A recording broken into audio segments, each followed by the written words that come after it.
दोस्तों, भारत का स्वदेशी aircraft carrier INS Vikrant Indian navy को मिल गया है, जिस पर मिग-29 के लड़ाकू विमान और 10 कमोव हेलीकॉप्टर के 2 स्क्वाड्रन तैनात किए गए हैं। साथ ही भारत में अमेरिका से आया multi role MH-60R Romeo helicopter भी इस एयरक्राफ्ट कैरियर पर तैनात किया जा चुका है। लेकिन दोस्तों, ये विमान तो कुछ भी नहीं है। भविष्य में इस एयरक्राफ्ट कैरियर पर ऐसे ऐसे खतरनाक और घातक एयरक्राफ्ट आईएनएस विक्रांत पर तैनात होने वाले हैं, जिसे देखकर भारत के दुश्मन हिल जाएंगे। आईएनएस विक्रांत पर भविष्य में वो कौन कौन से एयरक्राफ्ट तैनात होंगी, आज हम इस वीडियो में आपको बता रहे हैं। वीडियो के अंत तक बने रहें। दोस्तों, सबसे पहले हम उन एयरक्राफ्ट के बारे में जानते हैं जो पहले से ही यानी अभी इस पर तैनात हो चुके हैं। आईएनएस विक्रांत पर जो फाइटर जेट तैनात है, उसमें सबसे पहला नंबर आता है मिग-29 फाइटर जेट का। इंडियन एयरक्राफ्ट कैरियर विक्रांत पर भारत के सबसे तेज और सबसे खतरनाक फाइटर जेट में से एक मिग-29 मिक्योन को तैनात किया गया है। इस फाइटर जेट ने भारत को कई युद्धों में फतह दिलाई है। सिर्फ एक पायलट की मदद से उड़ने वाला यह फाइटर जेट चुटकियों में दुश्मनों के छक्के छुड़ा देता है। 17.32 मीटर लंबे जेट में 3500 किलोग्राम तक का ईंधन भरा जा सकता है। साथ ही यह लड़ाकू विमान अधिकतम 2400 किलोमीटर प्रति घंटे की गति से उड़ सकता है। इसकी रेंज 2100 किलोमीटर है, जो अधिकतम 18000 मीटर की ऊंचाई तक उड़ सकता है। इसमें 7 हार्ड पॉइंट दिए हुए हैं, जिसमें अलग अलग रॉकेट्स, मिसाइल और बम या फिर उनका मिश्रण लगाया जा सकता है। आईएनएस विक्रांत पर तैनात होने वाला दूसरा एयरक्राफ्ट है Romeo helicopter. MH-60 multi role helicopter में दर्जनों सेंसर और रडार है, जो दुश्मन की हर हरकतों की जानकारी देते हैं। इसे 3 से 4 लोग मिलकर उड़ाते हैं, लेकिन इसके अलावा इसमें एक्स्ट्रा 5 लोग और बैठ सकते हैं। पूरे हथियारों और यंत्रों के साथ इसका अधिकतम टेक ऑफ वजन 10,433 kg का है। 64.8 फीट लंबे हेलीकॉप्टर की ऊंचाई 17.23 फीट है। इसकी रेंज 830 किलोमीटर है, जो अधिकतम 12,000 फीट की ऊंचाई तक जा सकता है। इसकी स्पीड 270 किलोमीटर प्रति घंटा है, लेकिन जरूरत पड़ने पर यह हेलीकॉप्टर 330 किलोमीटर प्रति घंटे की रफ्तार से भी उड़ सकता है। रोमियो हेलीकॉप्टर पर 2 MK-46, MK-50 या MK-54 एस टॉर्पीडो भी लगाया जा सकता है। 114 हेलफायर मिसाइल भी लग सकते हैं। इस पर 4 प्रकार की हैवी मशीन गन भी लगाई जा सकती है, यानी यह हेलीकॉप्टर दुश्मन पर ताबड़तोड़ गोलियां भी बरसा सकता है।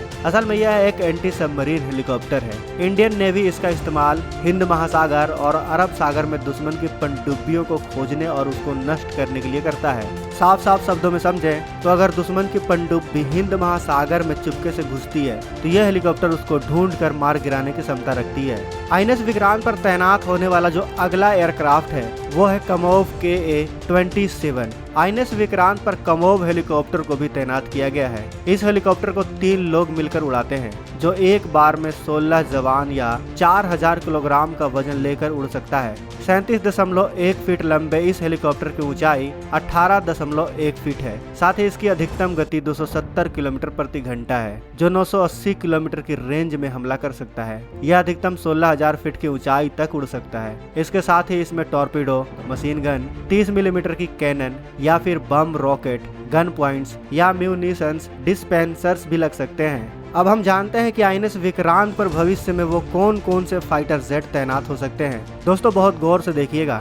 दोस्तों, आईएनएस विक्रांत के लिए भारतीय नौसेना ज्यादा बेहतर, तेज, खतरनाक और आधुनिक फाइटर एयरक्राफ्ट खोज रही है। इसमें से जिन फाइटर जेट के बीच जंग चल रही है, वह है रफाल का नेवी वर्जन, बोइंग का F-18 सुपर हॉर्नेट, मिग-29K और ग्रिपेन। भारत के इस एयरक्राफ्ट कैरियर पर जो एयरक्राफ्ट तैनात हो सकता है, वो पहले नंबर पर है फ्रांस का रफाल नेवल वर्जन। रफाल का नौसैनिक वर्जन आम रफाल की तरह ही काफी ज्यादा भरोसेमंद और लड़ाकू विमान है। इसका कॉम्बैट रेडियस 3700 किलोमीटर है। इसमें 3 तरह की मिसाइलें लग सकती है। हवा से हवा में मार करने वाली मेटियोर मिसाइल, हवा से जमीन में मार करने वाली स्कैल्प मिसाइल और तीसरी है हैमर मिसाइल।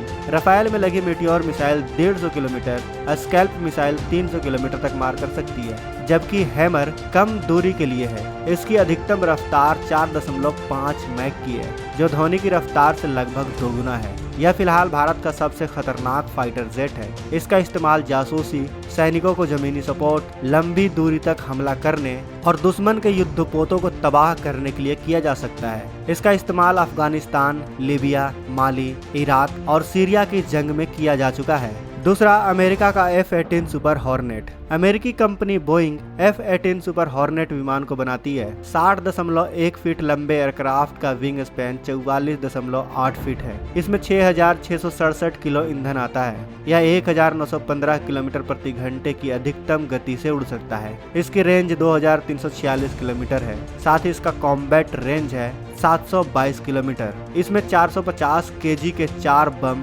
AIM-9S मिसाइलें लगाई जा सकती है। इसके अलावा यह लड़ाकू विमान अधिकतम 50,000 फीट की ऊंचाई तक उड़ान भर सकता है। इसमें 11 हार्ड पॉइंट लगे होते हैं, जिसमें मिसाइलें, टॉर्पीडो और बमों का मिश्रण भी लगाया जा सकता है।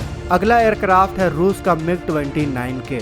दोस्तों, वायुसेना और नौसेना इस फाइटर जेट का वायु सैनिक वर्जन इस्तेमाल कर रही है। यह 56.9 फीट लंबा है। साथ ही यह 14.5 फीट ऊंचा है। इसकी अधिकतम गति 2,200 किलोमीटर प्रति घंटा है और रेंज 1,500 किलोमीटर। साथ ही इसकी कॉम्बैट रेंज 850 किलोमीटर है। यह अधिकतम 57,000 फीट की ऊंचाई पर भी उड़ सकता है।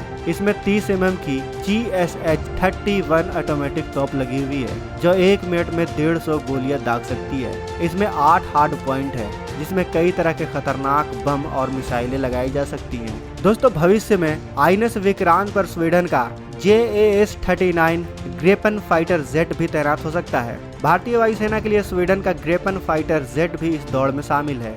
यह बेहद हल्का 1 इंजन वाला मल्टी रोल फाइटर जेट है, जिसे स्वीडन की कंपनी साब AB बनाती है। इसे साल 1996 में स्वीडन की वायुसेना में शामिल किया गया था। यह विमान 150 किलोमीटर तक हवा से हवा में मार करने वाले मेट्योर मिसाइल से लैस है। इसे ऐसे बनाया गया है कि नई तकनीक आने पर उसे आसानी से इसमें लगाया जा सकता है। इस विमान को हंगरी, दक्षिण अफ्रीका और थाईलैंड की वायुसेना में भी शामिल किया गया है। तो दोस्तों, आपके हिसाब से भारत को आईएनएस विक्रांत के लिए किन किन लड़ाकू विमानों को खरीदना चाहिए, हमें कमेंट बॉक्स में अवश्य बताएं। हम आपके कमेंट का इंतजार कर रहे हैं। मिलते हैं अगले वीडियो में। जय हिंद, जय भारत। दोस्तों, अगर आपको ये वीडियो पसंद आए तो वीडियो को लाइक करें, सब्सक्राइब करें और इस घंटे को बजाय ऑल प्रेस करें हमारी वीडियो सबसे पहले देखने के लिए।